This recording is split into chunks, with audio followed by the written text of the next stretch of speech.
ቶሎ መጨረስ የሚቸገር ወንድ ሴተኛ ዳሪ ጋር የሚሄድ እድሉ ከፍ ይላል ወይ የሚል ሪሰርች ተሰርቶ ነበረ። ይሄም ለምንድነው አንድ ወንድ ቶሎ መጨረስ የሚቸገር ከሆነ የሚወዳት ሴት ጋር ግንኙነት ማድረግ ይፈራል። ባላስደስታትስ፣ ብትሰድበኝስ፣ ጀጅ ብታረገኝስ የሚለው ነገር ያሳቅቃቸዋል። ስለዚህ እሱን ሽሽት ኮምፎርታብል የሆነ ኤሪያ ይፈልጋሉ። ማለትም ሴተኛ ዳሪ ጋር ስትሄዱ ባላስደስታት ችግር የለውም፣ በተደጋጋሚ ባረኩት ቁጥር ልምድ ይዛለሁ፣ ኮንፊደንስ ይስተካከላል፣ ቶሎ የምጨርሰውም ይስተካከላል የሚል የተሳሳተ አስተሳሰብ አለ።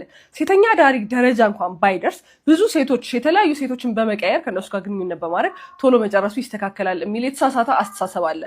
ቶሎ መጨረስ የምትቸገሩ ከሆነ ማለትም ግንኙነት ከጀመራችሁ ጊዜ ጀምሮ ከ1 ደቂቃ ያነሰ የምትቆዩ ከሆነ ኦር ከሆነ ጊዜ ጀምሮ በፊት ጥሩ ፐርፎርማንስ ኖራችሁ ከ3 ደቂቃ ያነሰ መቆየት ከጀመራችሁ ማለት ነው። ይሄ ደግሞ 6 ወር ካለፈው ሕክምና ማግኘት ያስፈልጋል። በሆርሞን መዛባት የመጣ ነው ወይ በዘር የመጣ ነው ወይ የሚለውን ቼክ አድርጎ ማስተካከልና ሕክምና ማግኘት ይቻላል። በተጨማሪ ደግሞ የሚያግዛችሁ ቴክኒኮች አሉ፣ ኬግል ኤክሰርሳይዝ እና ስቶፕ ኤንድ ስታርት። እሱን ደግሞ ኔክስት ቪዲዮ ላይ እናያለን። ቴንክ ዩ